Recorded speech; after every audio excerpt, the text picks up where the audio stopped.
kimni umrasi mukammal bo'ladi? Domlanikimi? Yo'q. Qorinikimi? Yo'q. 5 marta borgannikimi? Yo'q. 10 marta borgannikimi? Yo'q. Qarinikimi? Yo'q. Arabnikimi? Yo'q. Kimni umrasi mukammal bo'ladi degan savolga ochiq bitta javob bor. Kimni sabri mukammal bo'lsa, umrasi mukammal bo'ladi. Sabr bo'lmasa, umramizda mukammallik bo'lmaydi.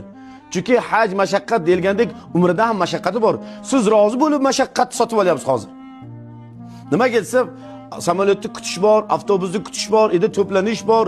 Bir kishi kelmay qolsa, uni to'plab hamma narsa, ravzaga kirishda navbat kutasiz, tavofga borganda tiqilishda siz o'zingiz rozi bo'ling qiyinchilikka ketayotganingizni.